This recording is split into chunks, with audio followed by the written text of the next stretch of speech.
देशामध्ये election manipulate करण्याच्या दृष्टिकोनातून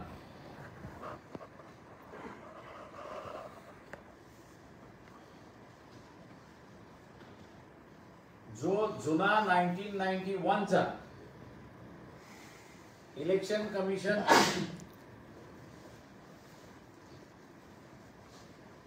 रेग्युलेशन ऍक्ट होता तो रद्द करून हा नवीन आणलेला आहे।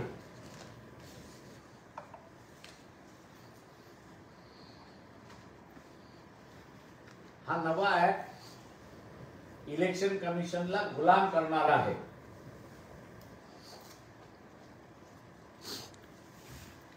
आणि इलेक्शन कमिशन गुलाम झाला तर फ्री आणि फेअर निवडणुका ज्या झाल्या पाहिजेत त्या होणार नाही। आणि म्हणून इंडियाचे जे घटक आहेत या सर्वांनी त्यांच्या ऍब्सेन्स मध्ये सभागृहामध्ये, लोकसभेमध्ये, राज्यसभेमध्ये मंजूर करण्यात आलं त्याला कडकडावून त्यांनी असताना विरोध केला पाहिजे आणि आपली पक्षाची भूमिका सुद्धा त्यांनी त्या ठिकाणी मांडली पाहिजे।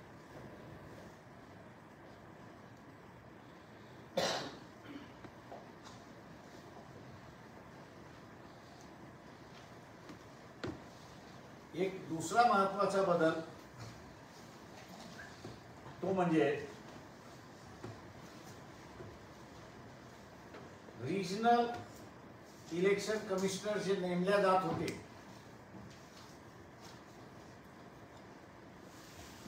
या रिजनल इलेक्शन कमिशनरला फक्त चीफ इलेक्शन कमिशन काढू शकत होता, त्याची परवानगीची गरज होती। आता रिजनल इलेक्शन कमिशनरला सरकारच काढू शकते असा महत्त्वपूर्ण बदल त्या ठिकाणी केला आहे। वरची मशनरी हातात आली नाही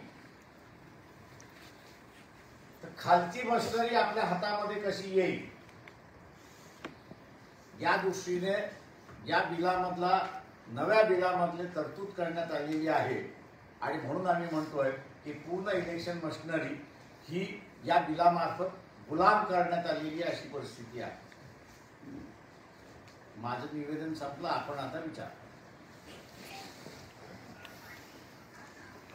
सर, इंडिया गठबंधन मध्ये आपण बोलले होते की आमचा वकील जो आहे म्हणजे शिवसेनेचे जे नेते आहेत हे पहिल्यांदा संपूर्ण तुम्ही म्हणाले की IAS अधिकारी ते नव्हते यापूर्वी या निवडणूक आयोगामध्ये काही पूर्वी तरतूद अशी होती की कोणीही इलेक्शन कमिशन होतं।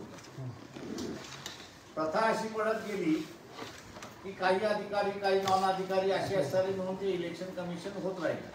आता त्यांनी असं म्हटलंय की who has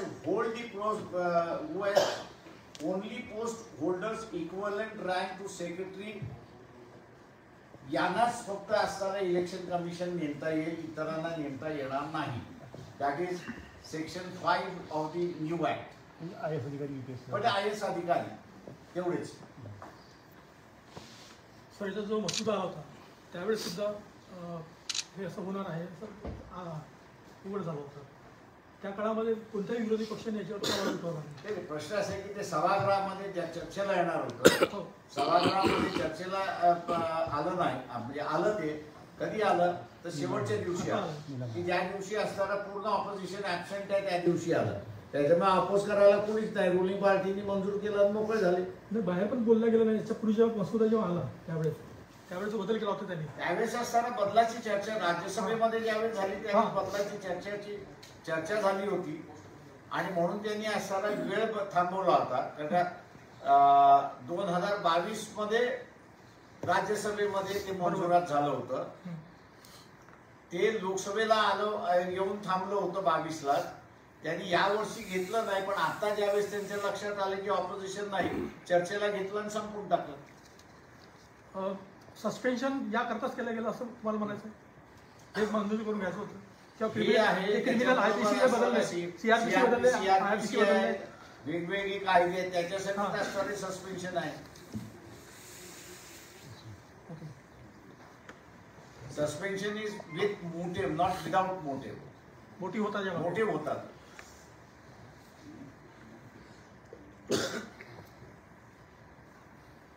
तो मोटिव्ह आता स्पष्ट होतोय की त्यांना असताना काही महत्वाची बिलं जी आहे ती मंजूर करून घ्यायची होती. तरी कृषी संदर्भात पण मागे असे कायदे केले होते, मोठं आंदोलन झालं पंजाबमध्ये वगैरे, नंतर त्यांना मागे घ्यावं लागलं.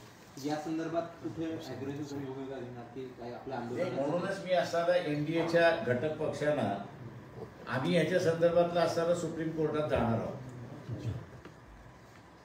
परंतु सर आजपर्यंत काँग्रेसने कधीही ईव्हीएम बद्दल विरोध केला नाही, कारण की ते त्यांचंच आणलेलं षडयंत्र होतं. तर आता ते का विरोध करणार सर?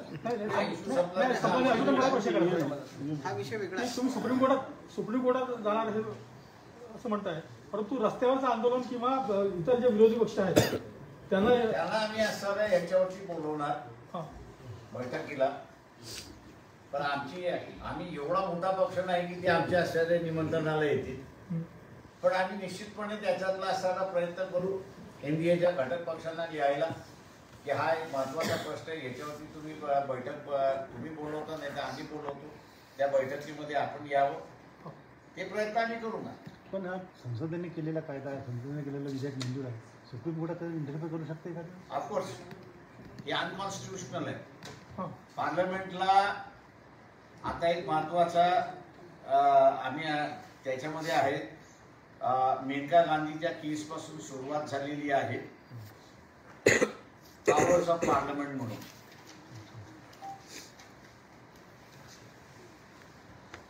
संविधानाच्या बाहेर पार्लमेंटला पॉवर्स नाही असं एक सूचक वाक्य आहे. आणि ते बहुतेक आता असताना 2-4 नवीन पेटिशन्स आहेत की त्याचं हिअरिंग सुप्रीम कोर्टामध्ये संपलं आणि हायकोर्टामध्ये संपलं तर भारतातल्या राज्यकर्त्यांना they have very limited powers. जगामधला त्यांना असताना अनलिमिटेड पॉवर आहे, पण इथे राज्यकर्त्यांना त्यांना लिमिटेड पॉवर्स आहे. आणि त्या ह्याच्यामधला असणार आहे ते तिथे असणार आता अधोरेखित होईल. आम्ही फक्त एवढंच विनंती करतोय सुप्रीम कोर्टाला आणि हायकोर्टाला की तुम्ही असताना ताबडतोब ते हिअरिंगला घ्या. तुम्ही एक मगाशी म्हटलं की घटनेच्या चौकशीला धरून नाही, ही घटनेच्या चौकटीला धरणे independency of election commission is a basic feature of the constitution. तुम्ही त्याला ज्यावेळेस नोकर केलेला आहे त्यावेळेस त्याची इंडिपेंडन्सी तुम्ही कॉम्प्रोमाइज केलेली आहे. दुसरं त्याच्यामध्ये असं आहे की सुप्रीम कोर्टाने दिलेला निर्णय 7 महिन्यापूर्वी दिलेला निर्णय की इलेक्शन कमिशन वादातीत आहे तुमच्या अपॉइंटमेंटच्या संदर्भातलं, आणि म्हणून with the consent of government तिथे अटॉर्नी जनरल सुद्धा हजर राहिले होते. तेव्हा तिथे असताना जजमेंटमध्ये त्यांनी असताना हे केलं की prime minister, leader of the opposition आणि अंपायर म्हणून चीफ जस्टिस ऑफ इंडिया यातून इलेक्शन कमिशन आपण असताना अपॉइंट केला पाहिजे. आणि चीफ जस्टिस ऑफ इंडिया हे अपॉइंट केल्यानंतर त्याचं वादातीत होणार नाही आणि 5 वर्ष ही विल बी देअर, म्हणजे 5 वर्ष 3 वर्ष जे काही टेन्युअर आहे त्याचं आहे. आता ज्या नवीन बदलामध्ये तो 65 वर्षापर्यंत राहू शकतो. शासकीय नियम आहे, शासकीय नियम जो आहे सरकारी कर्मचाऱ्यांना, अधिकाऱ्यांना. बरं, पुढच्या निवडणुकीच्या संदर्भात काय म्हणतो मग? आता जर असं हे इलेक्शन कमिशन झालं, पुढच्या काळाच्या कॉम्प्रोमाइज झालं नाही. 24च्या निवडणुका हा 24च्या निवडून बिल लागू झालं, प्रेसिडेंटनी सही झालं, ते लागू झालं. त्याच्यामुळे आता त्यांना त्यांचे जे नियम त्यांनी केले, इंडिपेंडन्सी त्यांची जी होती, इंटरनल फंक्शनिंग जी त्यांची इंडिपेंडन्सी होती की त्यांनीच त्यांचे नियम करावे आणि त्याच पद्धतीने त्यांनी वागावं, असं जे होतं ते सगळं संपलं. आता या बिलाप्रमाणे तुम्ही वागा.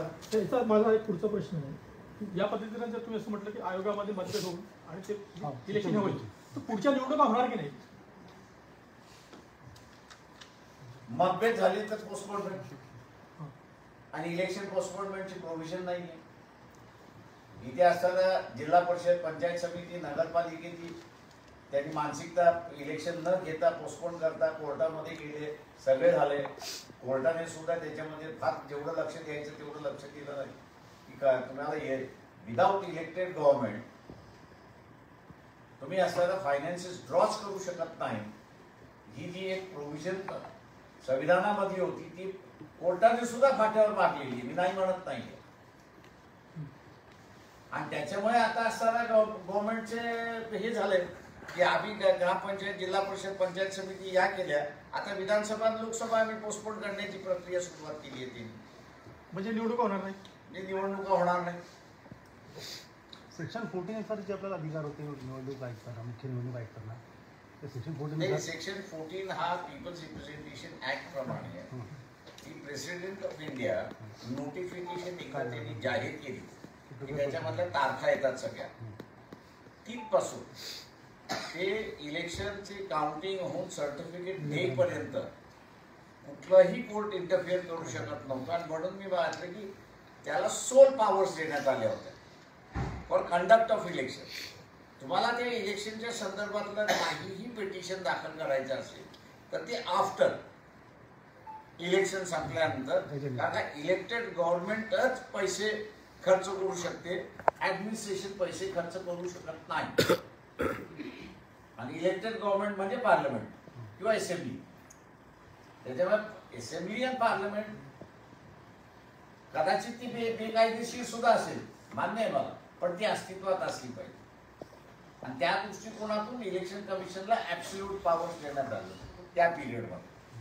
तुम्ही याला कॉन्स्टिट्युशनल डिक्टेटरशिप म्हणू शकाल, सहमती हुकुमशाही कुठली या पद्धतीने जेव्हा इलेक्शन कमिशनमध्ये बदल केला नाही, मी आता म्हणेन की जी हुकुमशाही होती इलेक्शन कमिशनची ती हुकुमशाही संपवली. ती संपली, पण आता पीएमची हुकुमशाही आणि आता असताना सहमतीची नाही, आता असताना पंतप्रधानाची हुकुमशाही आहे. येस.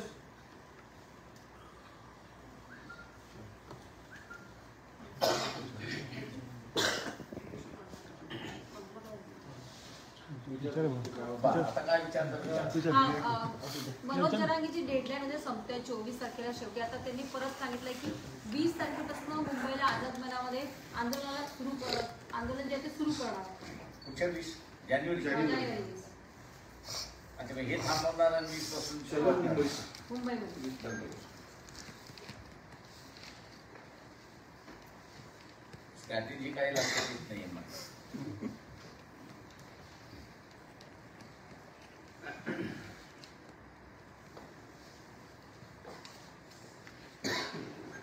सर, इंडियन अकॅडमी ईव्हीएमवर जो ठराव घेतला त्यांनी म्हटलं की ईव्हीएमचं पण एक प्रकारे इनडायरेक्टली समर्थन केलं, पण सोबत व्हीव्हीपॅटचं 100% काउंटिंगची अट टाकली, अशी डिमांड ठेवली.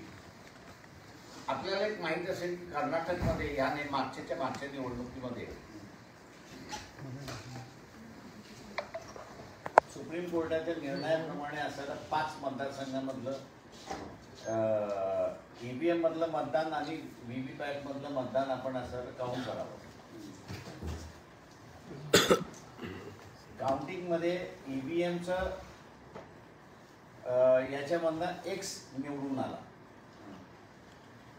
ज्यावेळेस व्हीव्हीपॅटचं मतदान झालं म्हणजे काउंटिंग झालं त्यावेळेस वाय निवडून आला. ते मॅटर कोर्टात गेलं आणि कोर्टाने सांगितलं वाय जो आहे व्हीव्हीपॅटने निवडून आलेला आहे तो खरा निवडून आलेला आहे. कुठल्या हायकोर्टमध्ये? या हायकोर्टमध्ये कर्नाटक गव्हर्नमेंट, कर्नाटकचं आहे. माझ्या आता झालेलं 2019-2013च्या निवडणुकीमधला आहे. हा 13च्या निवडणुकीमधला आहे आणि दॅट इज रिपोर्टेड. हे आता हे जर घडलं असेल, डिफरन्स कशाचा आला? ईव्हीएमचा आला आणि व्हीव्हीपॅटचा आला. आम्ही जे म्हणतोय की there is a possibility of manipulation apparently आलेली आहे. मागच्या निवडणुकीमध्ये म्हणजे 2019 जे निवडणुका झाल्या त्या 2019 निवडणुकीपासून 372 पार्लमेंटरी कॉन्स्टिट्युन्सीज मध्ये डेफिशियन्सी ऑफ वोटिंग आणि ॲडिशनल वोट्स म्हणजे मायनस वोट आणि प्लस वोट हे 373 कॉन्स्टिट्युन्सीज मध्ये आलेले आहेत.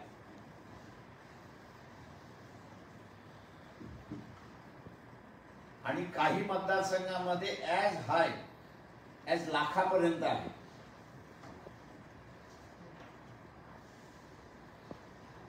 त्याच्यामुळे असताना आता ग्राउंड जे आहे ते हे म्हणायला लागले की वेदर दिस इज रिझल्ट जो येतोय तो ट्रूथफुल आहे की मॅनिप्युलेटेड आहे. त्याच्यामुळे ही चर्चा आता सुरुवात झाली. या राज्यांच्या ज्या निवडणुका झाल्या मध्य प्रदेश, राजस्थान आणि छत्तीसगड आणि इव्हन तेलंगणा, माझ्या माहितीप्रमाणे 223 असेंब्ली कॉन्स्टिट्युन्सी यांच्यामधला poll votes and counted votes याच्यामधला डिफरन्स आलेला आहे.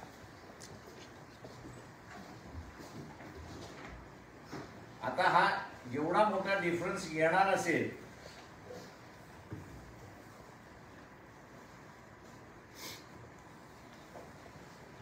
तर मग आमचं म्हणणं आहे जनरल पब्लिकनीच आता असताना हा विचार केला पाहिजे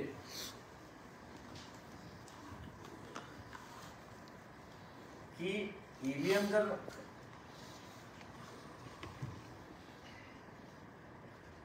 आपण केलेलं मतदान रिफ्लेक्ट करत नसेल तर बॅलेटवरती आलं पाहिजे. आता बॅलेटवरती प्रचार करताना काय चाललंय की बॅलेट लुटल्या जाऊ शकतात, ईव्हीएम सुद्धा लुटल्या जाऊ शकतात. पण बॅलेटमध्ये मी माझ्या मताचा मालक आहे, ईव्हीएम मध्ये मी माझ्या मताचा मालक नाही, मी फक्त बटनाचा मालक आहे.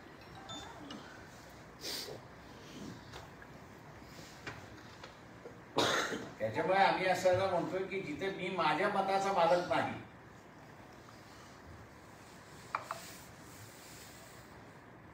तिथे ही सिस्टम तुम्ही बदला किंवा ईव्हीएमच तुम्हाला कंटिन्यू करायची असेल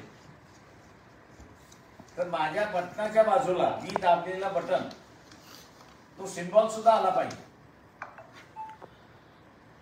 आज मी दाबलेल्या बटन दाबतोय मी, त्याच सिम्बॉलला गेलंय का मला हे कुठे दिसतच नाहीये.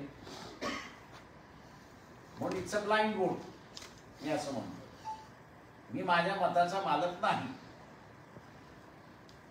सर म्हणजेच 2024 मध्ये जो राहणारा जो लोकशाही हा तंत्र राहणार नाहीये. ते म्हणून आमचं सगळ्यांचं आमचं भूमिकाच आहे ही आज काँग्रेसने त्याच्या बाबतीत असताना केलेल्या ऑल इंडियामध्ये त्यांनी असताना हे केलं पाहिजे की आम्ही बॅलेट करतो. जो काही इनॅक्टमेंट पास झालेला आहे पीपल्स रिप्रेझेंटेशन ऍक्ट याच्यामध्ये तुम्ही बॅलेटवरती घेऊ शकता किंवा तुम्हाला पाहिजे तर ईव्हीएम वरती घेऊ शकता. मला अजून कळत नाहीये की इंडिया हे जे आहे हे इलेक्शन कमिशनकडे का बसत नाही आणि तिथे सगळ्यात रजिस्टर्ड रेकग्नाइज पॉलिटिकल पार्टीजना बोलवल्या जातं. त्या रजिस्टर्ड रेकग्नाइज पॉलिटिकल पार्टीचं रेझोल्युशन इलेक्शन कमिशनच्या बैठकीमध्ये झालं की बॅलेटमध्ये घ्यायचं आहे तर majority of the registered recognise party जे सांगते ती पद्धत असताना इलेक्शन कमिशनला बाइंडिंग आहे. पण हा मार्ग अजून इंडिया हे का स्वीकारत नाही हा मोठा प्रश्न आहे. म्हणून मी म्हटलं की वाघ म्हटला तरी खातो आणि वाघोबा म्हटला तरी खातोय. एकंदरीत इंडियामध्ये जे आहे घटक पक्ष आहे त्याच्यामध्ये एकमत होत नाहीये म्हणून हा सगळा विरोध. मी काय म्हणालो की वाघ म्हटलं तरी खातो आणि वाघोबा म्हटलं तरी खातो. त्याच्यामुळे असताना हिंमत दाखवली पाहिजे की मी लढणार, जे व्हायचं ते होईल. म्हणजे ते भीतात आहे असं तुम्हाला वाटतं? मी अजून तसं नाही म्हणाले.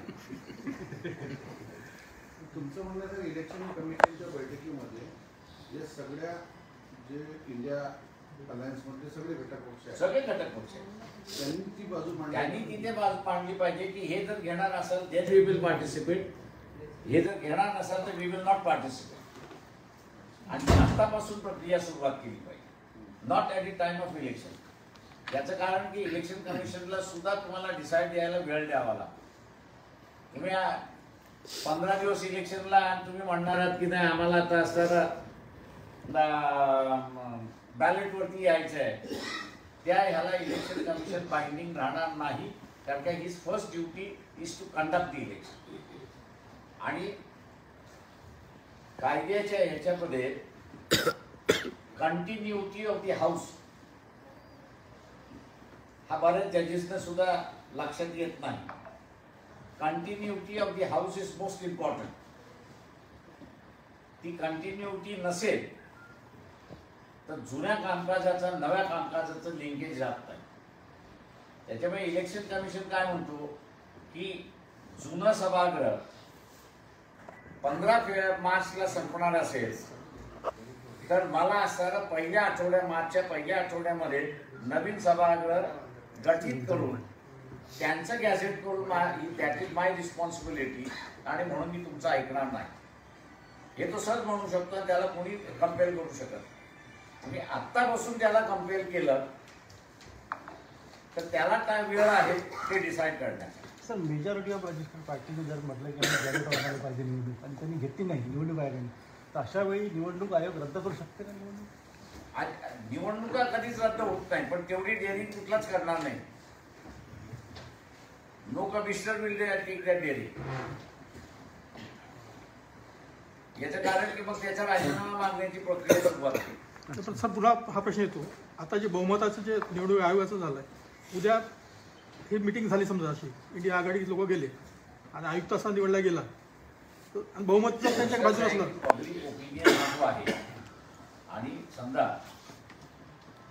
30 पॉलिटिकल रेकग्नाइज पार्टीज आहेत. या 30 रेकग्नाइज पॉलिटिकल पार्टीज पैकी 25 रेकग्नाइज पॉलिटिकल पार्टीने सांगितलं की आम्हाला बॅलेटनी पाहिजे.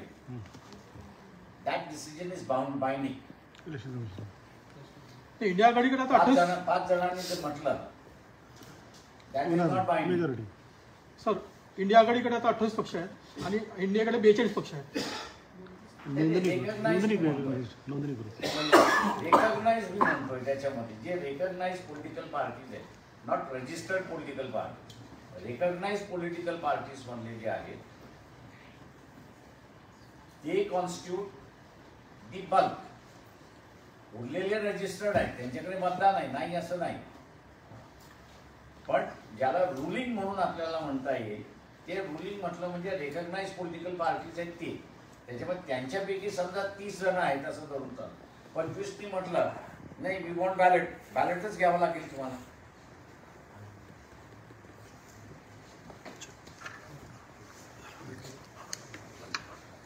Thank you sir.